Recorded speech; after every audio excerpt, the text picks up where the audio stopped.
Eh oh! Mais Eh oh! qu'est-ce que tu fais? J'attends l'écho. L'écho de quoi? On est en plateau. Ah oui, mais on n'est pas... Ah non, on n'est pas en montagne. Non, pas... Bah, on en parle avec les... Peut-être qu'eux, ils auront l'écho, les invités, non? Ouais, peut-être, ouais. Bon, à tout de suite.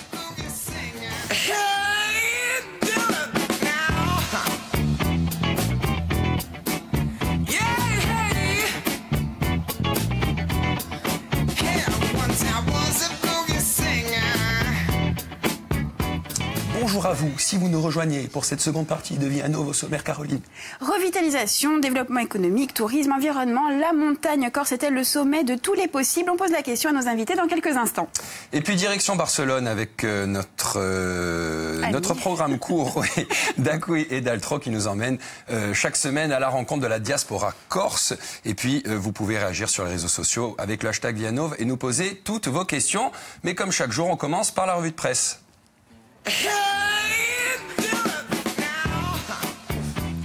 Et voilà, ça y est, j'ai pris l'habitude de jaillir aussi derrière le sapin. Vous savez ce qu'on aurait pu faire, vous faire apparaître comme ça aurait été bien. Ça aurait été bien. En petite fée. C'est bien, non? J'ai pas secoué, moi, la fée de l'info. C'est joli, ça. C'est beau, ça. La fée de l'info, oui, c'est bien. Oui, la fée de l'info. Bon, alors, est-ce que le président a parlé? C'est pas une fée, lui. Ben non. Oui, il a parlé. Le chef de l'État a parlé. Il est sorti de son silence. Il a parlé à 20h hier, comme promis. Hein. Voilà, heureusement, ça a été fait. Bon. Et est-ce que la presse a retenu quelque chose de ce qui a été dit hier? A retenu beaucoup de choses. Alors la presse généralement a plutôt bien accueilli effectivement ce discours, mais pas tous. Par exemple, l'Humanité reste dans son rôle en même temps et retient avant tout l'absence de réforme de l'ISF avec cette jolie une. Pas touche aux riches. Voilà, ce titre est quand même pas mal. La photo est quand même assez terrible. La photo est assez terrible. Oui, parce qu'en fait, on ne le voyait pas en pied et voilà. Et puis il faisait sécher le vernis. Oui, tout à fait. Pas le temps. Puis avec le mobilier, tout ça. Enfin, non, c'est bien construit, c'est bien fichu pour dire ce que ça veut dire, en tout cas.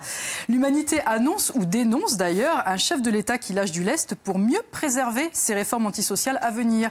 Il a dû concéder hier soir, nous dit-on, l'injustice de sa hausse de la CSG pour les retraités, mais côté salaire, on est bien loin du compte. Alors pour le quotidien, évidemment, les grandes entreprises, en tout cas, ne sont pas suffisamment mises à contribution. C'est la collectivité qui paiera tout et cette note s'élève a priori à environ 10 milliards d'euros.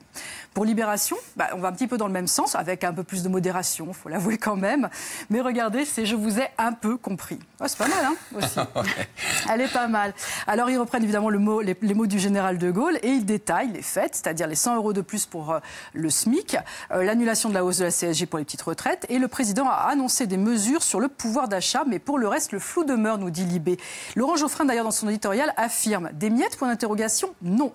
Un peu de pain pour ceux qui en manquent cruellement. Est-ce assez? On en doute, répond-il.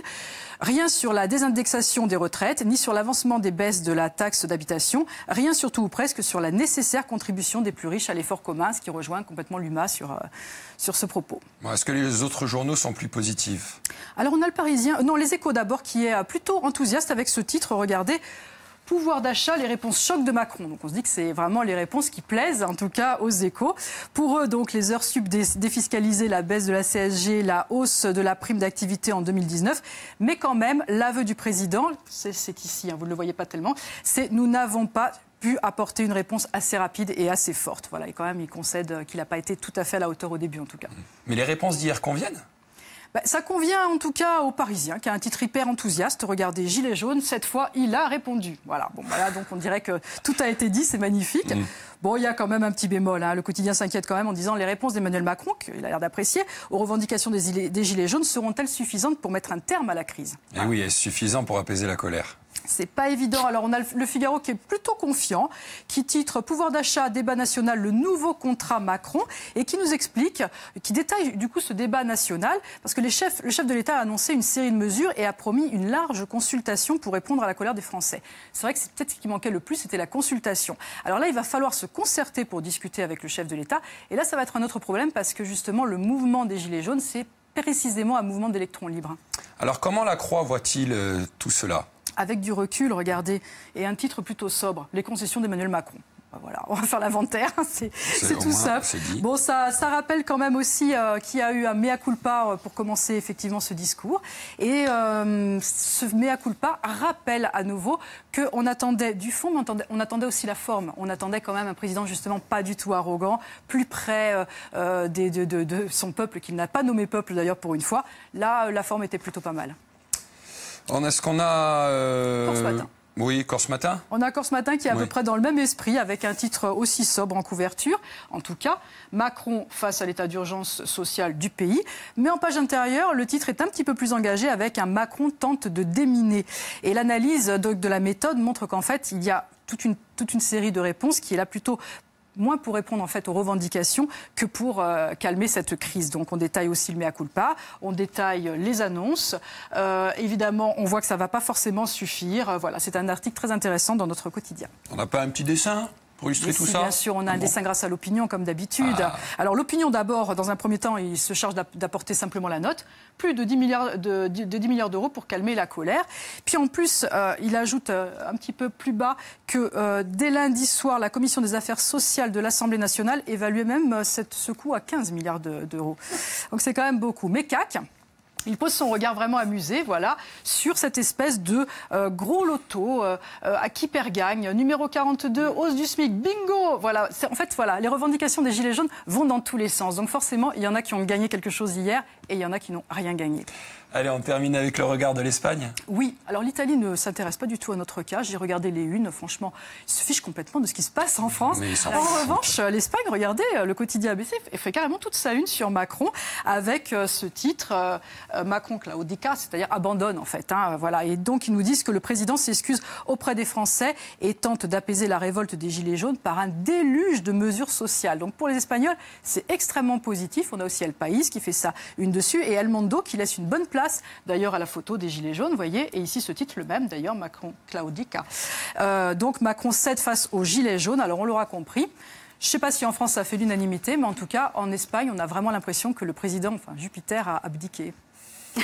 Merci beaucoup. Marie-Jo, on se retrouve pour le débat? Oui, je pars en montagne avec vous. Très bien. Vous avez prévu ça? Vous montrez que ça se respecte aussi la montagne. Bien sûr, Bien surtout. sûr.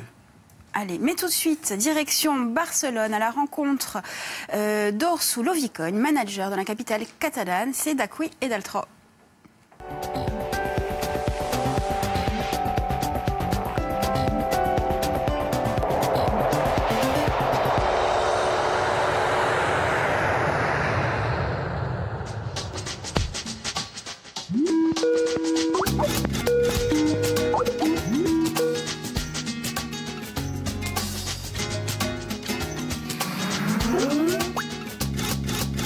Pour ma part, moi je suis allé à Barcelone déjà pour la linguistique, bien que c'est le catalan qui prône en langue, puisqu'on est en Catalogne. C'était tout d'abord pour apprendre et perfectionner mon espagnol que j'avais étudié au collège. Et ici, il y a quand même 166 nationalités. C'est quand même très international. Moi, dans mon travail, la langue, c'est l'anglais, par exemple. Alors moi, je suis manager dans le plus gros pub irlandais de Barcelone. C'est une opportunité, c'est une chance, c'est extraordinaire. Je rencontre des personnes où j'ai des opportunités au niveau professionnel que je n'aurais jamais eu ou que je n'aurais pas pu avoir en Corse. Après, sinon, les quartiers que je recommande, après, ça va être des noms. Ça va être le Born, le quartier du Gothique, où c'est le centre-ville, et également la vieille ville, où l'architecture est très belle. C'est très agréable de se balader dans ces quartiers. Il y a une très bonne qualité de vie, le pouvoir d'achat, et bon, tout dépend son métier, car malheureusement, pour les Espagnols, le minimum est à 700 € en Espagne, il faut s'en rendre compte. Et la vie, de manière générale, oui, est très accessible, c'est très facile. Comme c'est une ville très complète, je fais du skateboard, je fais du roller, du vélo, je fais de la boxe également, je suis rentré dans un club de boxe catalan. J'envisage de partir dans un autre continent, mais de revenir pas de suite, non, plus tard. D'une part pour l'aspect professionnel et d'autre part pour le côté aventure, découverte d'autres cultures et l'apprentissage d'autres langues. Moi, j'invite les gens à venir faire une expérience, que ce soit pour le travail ou pour un court séjour en vacances, et à prendre contact avec moi, hein, avec plaisir. L'invitation est lancée. Allez, il est 12h35, c'est l'heure du débat de Vianov.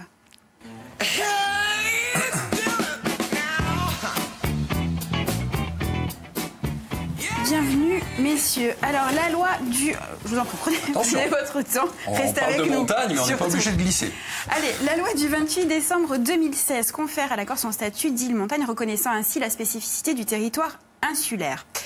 Dans ce cadre, des mesures seront prises pour assurer le développement et l'équilibre des territoires. Pour en parler, nous accueillons des acteurs de la montagne. François Thomas, bonjour. Bonjour. Vous êtes vice-président de la section Corse du syndicat national des accompagnateurs en montagne. À vos côtés, Paul-André Aquavive, président de la Ligue Montagne et Escalade de Corse, de la Ligue Corse Montagne et Escalade, voilà. Oui. Et Christophe Gandon, hôtelier à Bastelica. Bienvenue et merci d'avoir accepté notre invitation. François Thomas et Paul-André Aquavive, quelle est ou quelles sont les spécificités de la montagne corse? Comment on la définirait, cette montagne? Je crois qu'il y a plus de 120 sommets de plus de 2000 mètres d'altitude, c'est enfin, ça? Pour l'instant, recensé 123. Et c'est surtout tout simplement une montagne dans la mer, donc elle commence en bord de mer pour finir au sommet du Monte Cinto. Donc ça, c'est une particularité qu'on ne retrouve pas forcément sur d'autres massifs. Paul-André.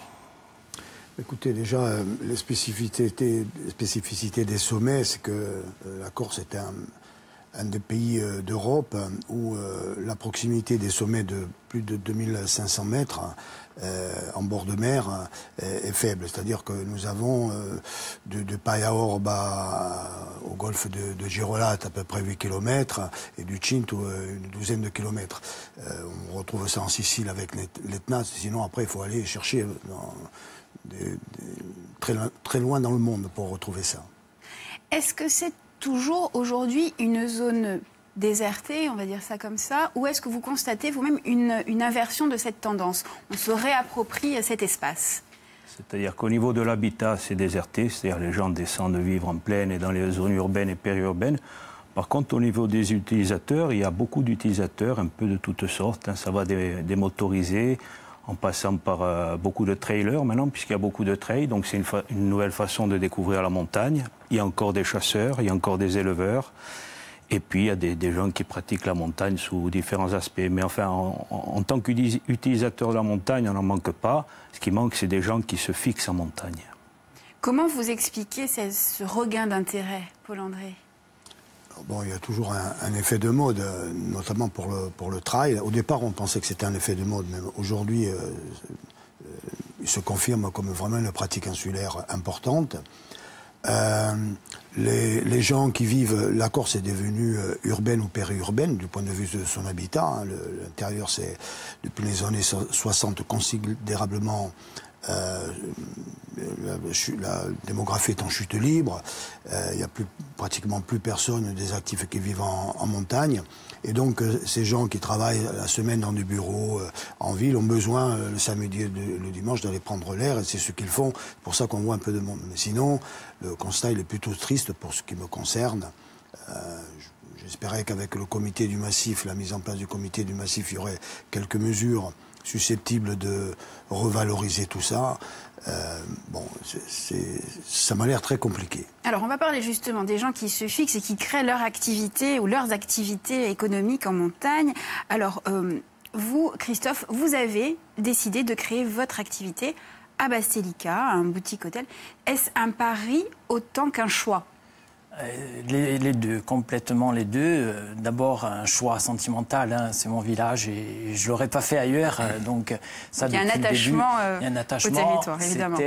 C'était écrit que je voulais me poser chez moi au bout de quelques années, après avoir réfléchi sur un projet, bien évidemment.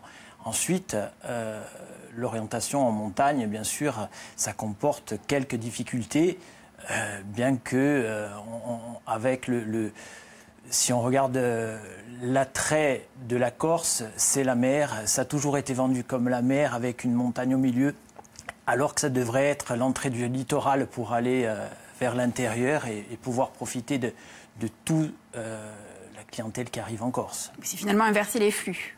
Inverser les flux, et il y a des tendances... Du moins les réguler, parce que les inverser, ça va être compliqué. Oui. À réguler, quand vous voyez que 70% des gens sont sur le littoral pour 30% à l'intérieur, il faut se faire sa place pour pouvoir inciter les gens à venir jusqu'à chez vous.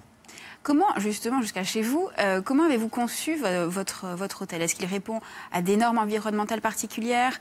Est-ce que vous avez voulu, je dirais, assembler à la fois le côté nature et moderne, design? Alors, le choix premier, c'était l'intégration dans le village. Dans un village de montagne, il ne fallait pas dénaturer. Donc, et après aussi, il fallait créer un produit et se démarquer. J'aime le contemporain, j'ai voulu faire quelque chose de moderne, mais avec un souci premier et évident, c'était se démarquer.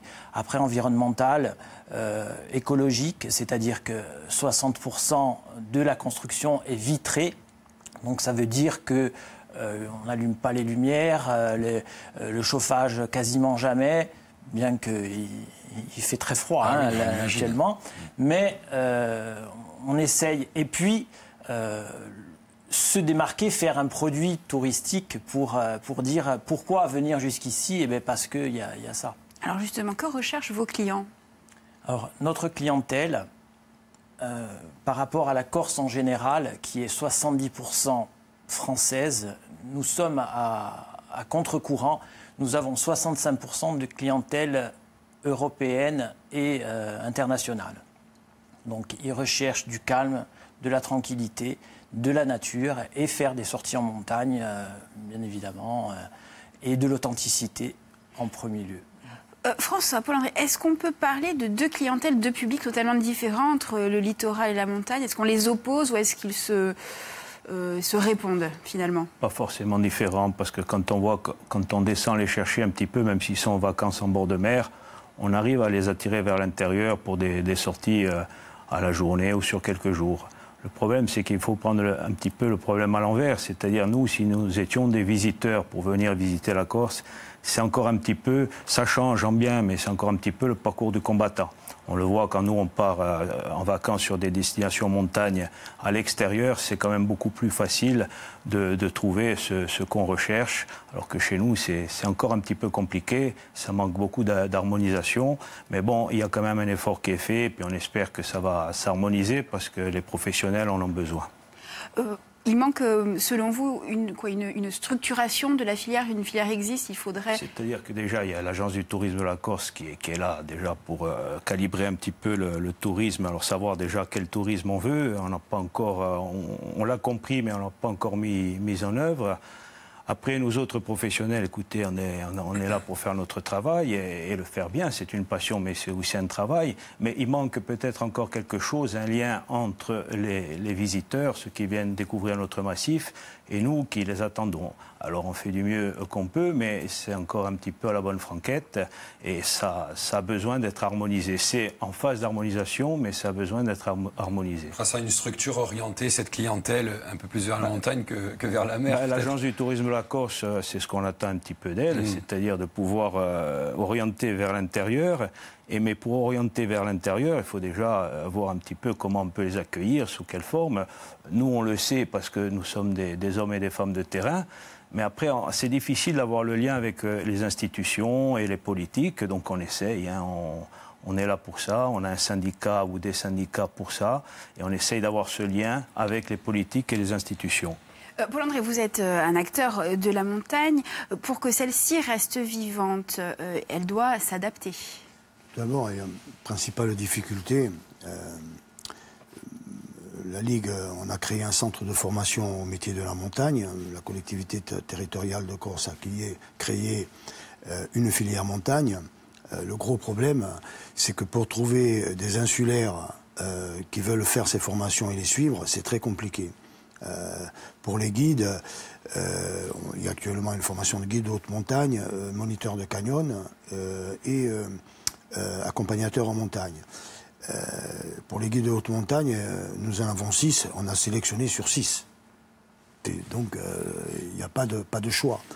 Pour les moniteurs de canyon, l'an dernier, nous en avions 12. Cette année, on va avoir du mal à arriver à 8, alors que ce sont des métiers rémunérateurs. C'est très compliqué. Pour les accompagnateurs en montagne, c'est encore pire. Alors, qu'est-ce qui fait que ça ne prend pas, ou que ça prend moins, selon les années ? Parce que, si vous voulez, ces formations-là, aujourd'hui, pour devenir, c'est long. Il faut à peu près 2 ans et demi, ne serait-ce que pour devenir accompagnateur en montagne. C'est un diplôme de niveau 3. Mais à l'issue, il faut partir sur le continent se former. La plupart de la formation, cette année, si nous n'avons pas 10 personnes qui réussissent le test d'entrée, le probatoire, tout se fera sur le continent. Si nous en avons 10, pratiquement tout se fera ici. Sauf qu'en avoir 10, l'an dernier, sur 29 personnes, ou l'année d'avant, pardon, sur 29 personnes, nous n'en avons eu que 4. Donc c'est vraiment compliqué. Et je vois qu'hier, j'étais à une réunion avec l'agence du tourisme de la Corse sur tous les métiers du tourisme, tous, que ce soit les hôteliers, les restaurateurs, font le même conseil. Il est très difficile de trouver des insulaires qui veulent se mettre sur ces métiers. Je parle d'insulaires qui vont travailler à un niveau conséquent, quoi. Alors, oui. Allez-y. J'allais dire la même chose que vous. Tout pareil, Non, je vous mais en prie. on va parler d'environnement. On va continuer, on va rester dans la montagne. Ça, oui. On va parler aussi de l'Everest avec Marie-Jo qui va nous rejoindre. Regardez, elle passe à travers les sapins. C'est vrai que c'est semé d'embûches. Hein. Ah, mais vous débrouillez bien. Des bûches d'embûches. Bon, c'est pas grave. Alors, qu'est-ce qui se passe là-haut, du côté du sommet du monde? Ben voilà, en fait, la montagne, ça vous gagne, et parfois ça vous gagne un petit peu trop, et ça attire des individus qui ne sont pas forcément, enfin, qui ont une vision de la nature qui est un petit peu particulière. Alors, en général, on assimile un petit peu les randonneurs et les alpinistes à des gens qui aiment justement la nature à violet, magnifique, etc., etc. Et finalement, certains sites sont quand même devenus des décharges. Alors, je sais que c'est un problème aussi qui existe sur le GR20, mais là, je vais parler de l'Everest parce que c'est monstrueux ce qui se passe là-haut. Everest, poubelle d'altitude, c'est un article de France Info qui a été paru en juin 2018. Et ça nous expliquait qu'en fait, en 2017, des alpinistes ont redescendu près de 25 tonnes de déchets solides et 15 tonnes de déchets humains. Je vous laisse imaginer. Oui. Les choses ne se dégradent pas si bien que ça dans la neige. Non. Alors, on découvre avec ces photos qu'aux abords des zones de campement, parce que là, vous voyez les tentes qui sont montées, eh bien, il y a tout type de déchets. Ça n'a pas l'air de gêner les alpinistes pour monter leurs tentes. Hein. Et quand on fait des plans un petit peu plus rapprochés, ben, on voit qu'il reste des morceaux de tentes fluorescentes, de l'équipement d'escalade, des bouteilles de gaz destinées à faire chauffer les aliments. C'est même d'ailleurs quelque chose qui est extrêmement présent, ces bouteilles de gaz. On voit ici qu'on en ramasse énormément, parce que pourquoi vous allez descendre une mini-bonbonne vide, hein, alors que vous êtes à 8000 mètres d'altitude, autant la laisser. Regardez ça. On voit que ça s'intègre très bien au paysage et que ça se détériore très vite. C'est vraiment n'importe quoi. Après, on voit aussi sur une autre photo des sacs qui contiennent 1800 tonnes de déchets ramassés par 20 alpinistes justement en mai 17 et qui sont prêts à partir vers Katmandou pour être recyclés. Alors l'abandon des déchets sur les sites comme ça en haute montagne et particulièrement sur l'Everest, c'est pas nouveau. Il y avait une grande campagne aussi en 2011 avec une campagne photographique et on avait vu des bouteilles d'oxygène. Ça, ce sont des bouteilles d'oxygène qui sont abandonnées sur les chemins. Et puis un petit peu plus loin aussi des déchets qui avaient été réunis, mis un tout petit peu à l'écart du sentier, bon histoire de cacher les choses, mais qui faisaient une énorme décharge comme ça à ciel ouvert. Alors l'Everest est vraiment jonché de détritus. C'est un truc qui est absolument extraordinaire depuis l'émergence des expéditions commerciales qui datent à peu près des années 1990. Le sommet maintenant est surfréquenté et depuis 5 ans, le Népal a essayé de mettre au point une espèce de caution de 4000 $ par expédition qui est remboursée si chaque alpiniste redescend 8 kilos de déchets. Bon, en réalité, ils descendent en général pas du tout les déchets, même pas la moitié des alpinistes le font. Et puis en plus, le problème du Népal, c'est que souvent on arrive à récupérer la caution moyennant un petit pot de vin. Donc c'est pas très efficace pour l'instant. Du coup, la seule solution actuelle, c'est de monter des équipes qui sont vraiment dédiées au nettoyage, qui redescendent ces détritus. Mais on espère quand même tous un sursaut quand même de civisme chez les alpinistes. Mais est-ce qu'ils peuvent le redescendre ? Oui, ils peuvent redescendre. Une fois en haut.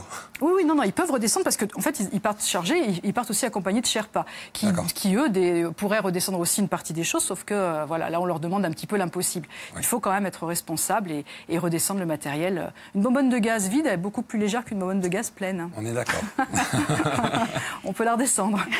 Enfin, surtout, de toute façon, on ne peut pas faire ça, quoi. Non, surtout pas. Merci beaucoup, Marie-Jo, pour ces bonnes pratiques. Voilà.